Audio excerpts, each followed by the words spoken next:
चिंतापूर्णी मंदिर में सुगम दर्शन पर्ची व्यवस्था को लेकर घोटाले का आरोप लगा है। जो आपको बता दें, पूर्व विधायक बलवीर चौधरी ने अनियमितताओं का मुद्दा उठाते हुए जांच की मांग की है। उनका दावा है कि एक दिन की जांच में ही हजारों रुपए की गड़बड़ी सामने आई है। फिलहाल ये मामला बड़े घोटाले का रूप ले सकता है।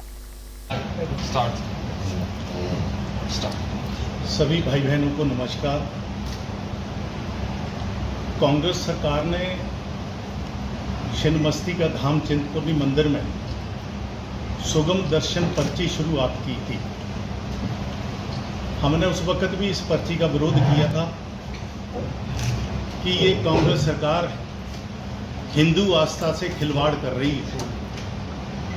हमने कहा था कि इस प्रयत्न में, इस कोशिश में बहुत सारी खामियां हैं, बहुत सारी कमियां हैं।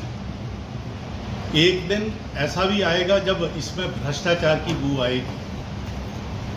प्रदेश सरकार के कान पर जूं तक नहीं रहेंगी। विधानसभा में भी ये मुद्दा उठाया गया, परंतु कोई फैसला नहीं लिया गया।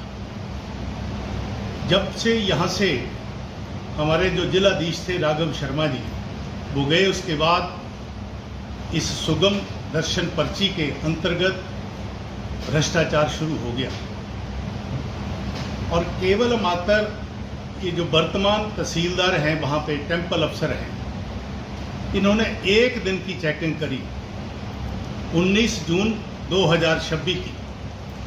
उस दिन शुक्रवार था और कोई उस दिन भारी रश नहीं रहता है, परंतु उसी दिन एक दिन की चेकिंग में 80 पर्चियां बोगस पाई गई, जिनका पैसा मंदिर ट्रस्ट में जमा नहीं हो पाया और जो सिस्टम वहां पर लगाया गया है उसमें भी कोई पैसा नहीं आया।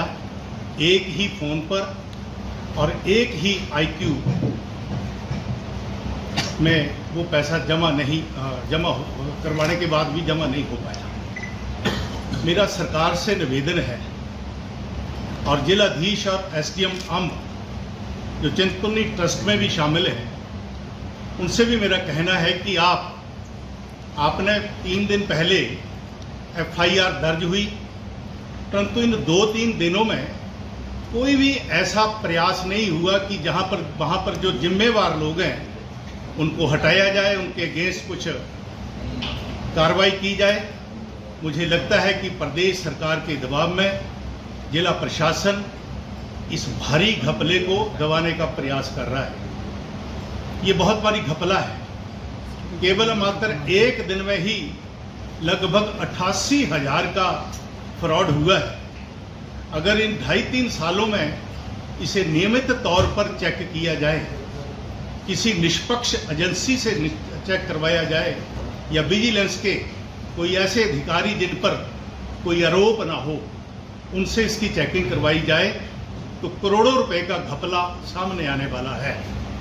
मैं प्रदेश सरकार से और जिला प्रशासन से ये भी कहता हूं कि अगर इसकी निष्पक्ष जांच नहीं हुई तो भारतीय जनता पार्टी और मैं विशेष करके मैं व्यक्तिगत तौर पर इस मुद्दे को लेकर के हाई कोर्ट में जाऊंगा। अतिशीघ्र इसकी जांच होनी चाहिए, किसी निष्पक्ष एजेंसी से करवाई जानी चाहिए। और इसके बाद मेरे पास ये भी रिपोर्ट है कि जो अधिकारी इस घपले में शामिल है, जिस अधिकारी ने अपना Q कोड वहां पर दिया हुआ था, वो अधिकारी मुख्यमंत्री के आसपास घूमते रहे। और ये मैं बहुत जल्दी इसका भी खुलासा करने वाला हूं कि ये धन, मंदिर का धन चोरी करके कहां खर्च किया गया है। अगर सरकार और जिला प्रशासन पर कोई भी कार्रवाई नहीं करता है, कोई निष्पक्ष जांच एजेंसी नहीं बैठाता है और दोषियों को अंदर नहीं करता है, तो भारतीय जनता पार्टी वहाँ पे जो बारीदार लोग हैं, जो पूर्व सदस्य हैं ट्रस्ट के, उनको साथ लेकर के आंदोलन भी खड़ा करेगी।